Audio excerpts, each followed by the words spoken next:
Alors bonjour à tous, un exercice ici de type baccalauréat, qui peut servir aussi pour le sujet de grand oral. Alors c'est sur l'utilisation de l'équation de Bernoulli pour trouver la vitesse d'éjection ici de l'eau au niveau du point de sortie ici, qui est au contact de l'air. Alors on a ici une canalisation. Ici, on a une citerne avec un point C ici. Je connais la pression au point C, c'est la pression atmosphérique, puisque le point C touche l'air. Donc 1,013 fois 10 puissance 5 pascal. On considère que le point C ne bouge pas, la vitesse du fluide au point C, considérée comme nulle. 0 mètres par seconde. Et la cote de C, c'est-à-dire l'altitude de C par rapport à cette origine, c'est 15,5 mètres. Le point C, il est juste à 15,5 mètres au-dessus du point A. Au niveau du point A, c'est là où va jaillir l'eau, un petit peu comme dans les fontaines de Versailles, c'est pareil. Le point A touche l'air, donc la pression en A correspond à la pression en C, c'est 1,013 fois 10 puissance 5 pascal. Je cherche la vitesse en A, et la cote de A est prise égale à 0. Voilà, donc l'objectif de cet exercice simple, il est souvent donné dans les DS, donc comprenez-le, c'est un exercice important, il faut trouver la vitesse en A. Alors je vais utiliser l'équation de Bernoulli. Donc on va l'écrire sous cette forme-là. Vous allez essayer de le retenir par cœur. La pression en C moins la pression en A divisé par la masse volumique du fluide utilisé. Donc si on utilise de l'eau, la masse volumique de l'eau, c'est 1000 kg par mètre cube.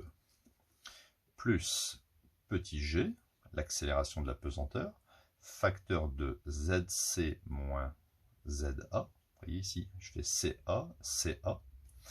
Plus la vitesse de C au carré moins la vitesse de A au carré sur 2 égale à 0. Donc c'est une forme qui est quand même assez sympathique. Vous voyez, il y a CA, CA, CA. Maintenant, on va essayer d'isoler le paramètre important, qui est ici VA. Il y a pas mal de choses qui vont s'annuler. Étant donné que la pression en A est égale à la pression en C, la différence des deux pressions est nulle. D'accord? Ce terme-là, déjà, s'annule. Pas besoin de connaître la masse volumique du fluide. Je sais aussi que la cote de A égale à 0. N'oubliez pas qu'en physique ou en chimie, on essaie toujours de regarder ce qui peut s'annuler. Voilà. Je sais aussi que le fluide, ici, je considère que la vitesse au point C est nulle, tout en haut. Voilà. Donc il va me rester G multiplié par la cote de C est égal, si je transpose ce terme à droite du égal, V A carré sur 2.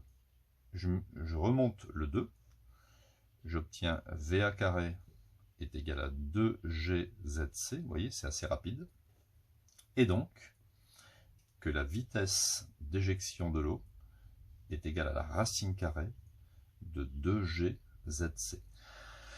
Si jamais j'appelle ZC est égal à la hauteur H, je trouverai que ça fait racine de 2GH.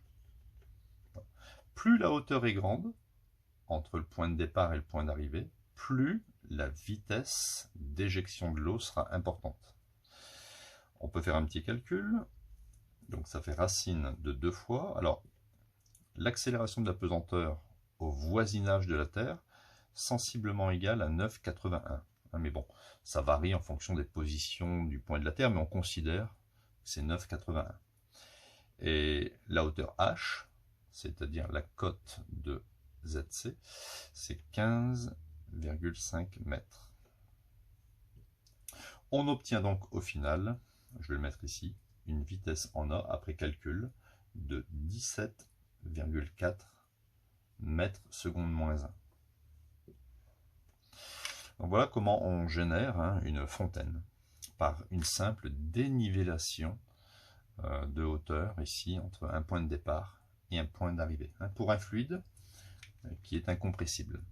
Si vous avez aimé cette vidéo, hein, n'hésitez pas, il y a plein d'autres vidéos, plus de 1700 d'ailleurs en mathématiques. Il y en aura beaucoup d'autres cette année, donc si vous voulez être au courant des nouvelles tendances, hein, abonnez-vous et mettez un petit j'aime si vous avez apprécié cette vidéo. Voilà, à bientôt, bonne journée.